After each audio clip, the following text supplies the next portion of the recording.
If you're watching this on your laptop, phone, or driving a Tesla, chances are you owe a tiny thank you to a secretive Belgian family you've probably never heard of.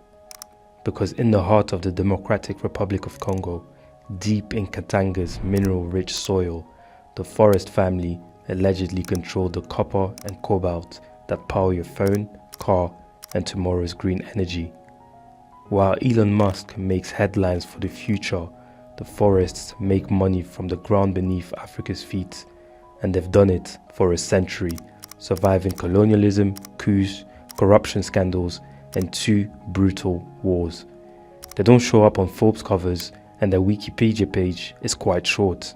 But if you ask locals in Congo's mining, they'll tell you, God owns the earth, but in Katanga, George Forrest holds the title deed.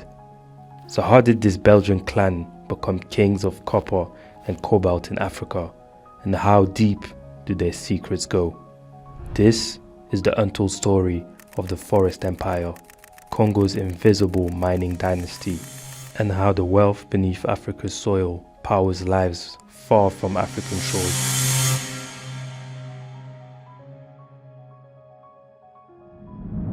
In 1922, a 15-year-old boy from New Zealand named Malta Victor Forrest stepped off a boat in Katanga, then part of Belgian Congo. He started small, launching a transport firm called Entreprise Générale Malta Forest, or EGMF, ferrying minerals from Union Minière, the colonial mining giant. But timing was everything. The Belgian Congo was not just any colony. Katanga was one of the richest territories on earth, bursting with copper, cobalt, uranium and gold. Its wealth built Belgium's fortunes and Europe's industrial rise. And the Forrest family's early contracts gave them a front row seat to it all.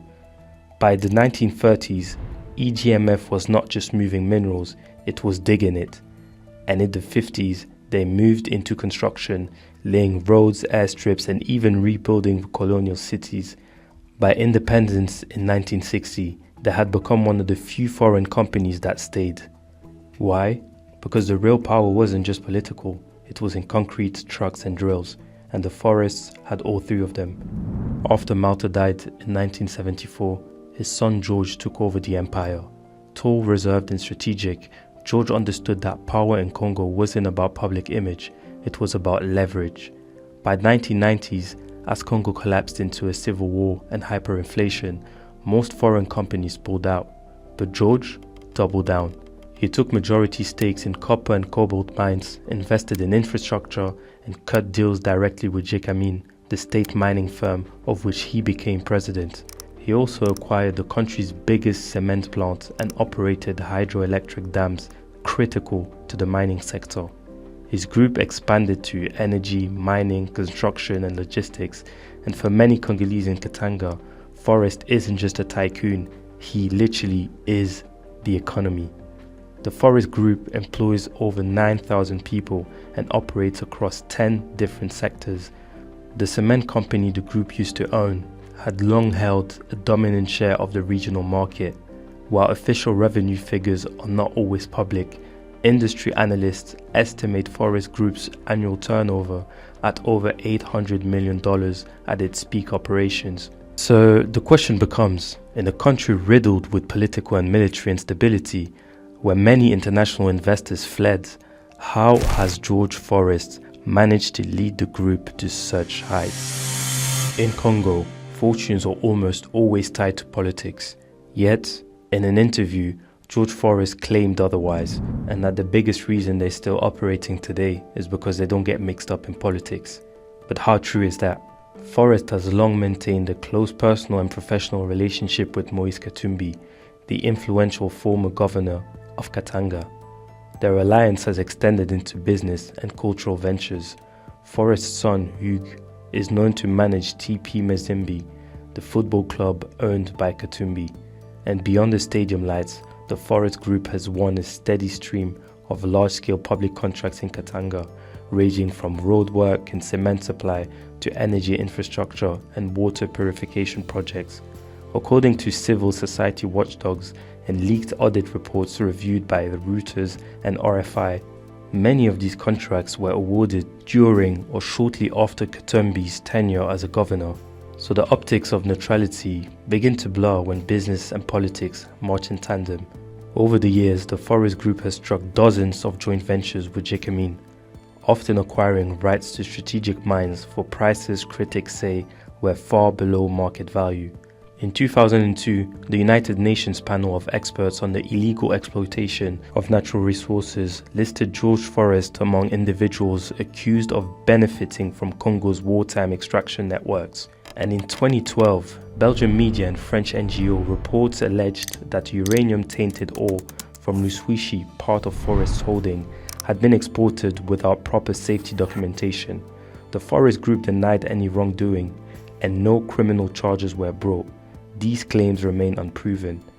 As Swiss company Glencore, Chinese state firms, and new private players pour into DRC, George Forrest remains the local giant, Congolese enough to blend in, foreign enough to attract capital, and connected enough to win contracts few others can.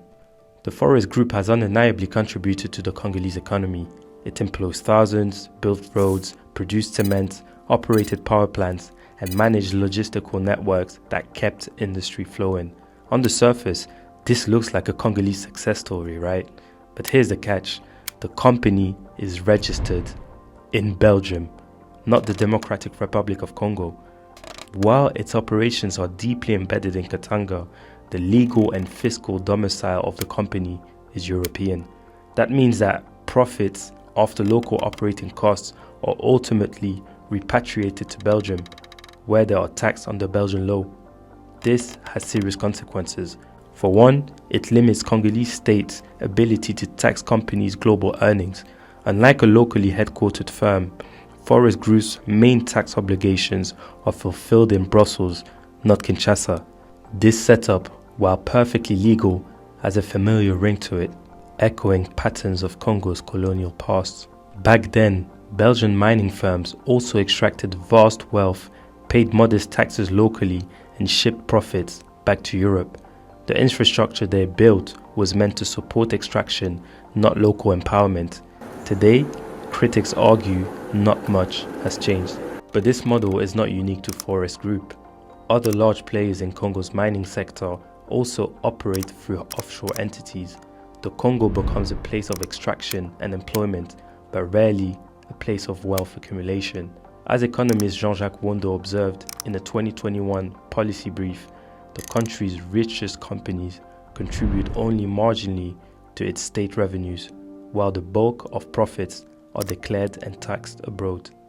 For a nation that sits atop $24 trillion in untapped mineral wealth, this has stunted its development prospects. So while the Forrest Group may walk like a Congolese company and talk like one, it ultimately remains foreign in structure, profit, and control. Would this be allowed in Europe? Not very likely. Take France, for example. When Google was accused of avoiding taxes by shifting profits through Ireland and the Bermuda, the French government pursued the tech giant for nearly 1.6 billion euros in back taxes.